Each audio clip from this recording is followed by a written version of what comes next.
This is part one of a new series where we're building two beautiful pieces of furniture. One is a coffee table and the other a media cabinet, which will be my brother's wedding gift this April. But let me tell you, there was a moment early on when I seriously thought about scrapping the entire project. These slabs that we are cleaning up came from a black walnut tree my neighbor Lance cut down a couple years ago.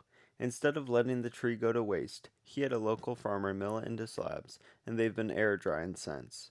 When I started cleaning them up, the bug holes became a real problem. Every time I thought it was done, I'd find more. I'd spend another hour scraping, brushing, and cleaning them out, only to find another spot that needed work. After finally cleaning them up, Lance and I flattened the slabs using my router sled. That's when the full extent of the bug holes really started to show. It was frustrating to say the least, but at the same time, I knew it was too late to stop and I just had to keep going. Now, flattening isn't just about getting a good, even surface for the mold. We need to get rid of all the dust. If we left the surface rough from the sawmill, some of the dust would mix in with the epoxy, and that's something we definitely don't want. With the slabs cleaned up and flattened, we started figuring out the layout. I decided to use the underside because it had fewer bug holes and a richer color. Once I had the layout set, I cut each piece to size, barely having enough for each pour.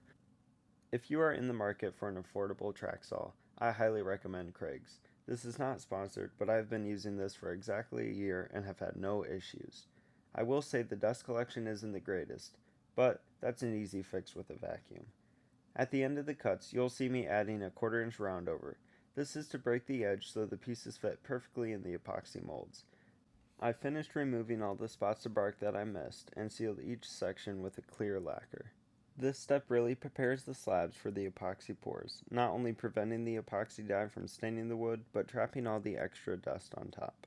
This project has already been a journey, and we're just getting started. In part 2, we'll build the forms and pour the first layer of epoxy. Let me know what you think of the story so far, and follow along for the rest of the series.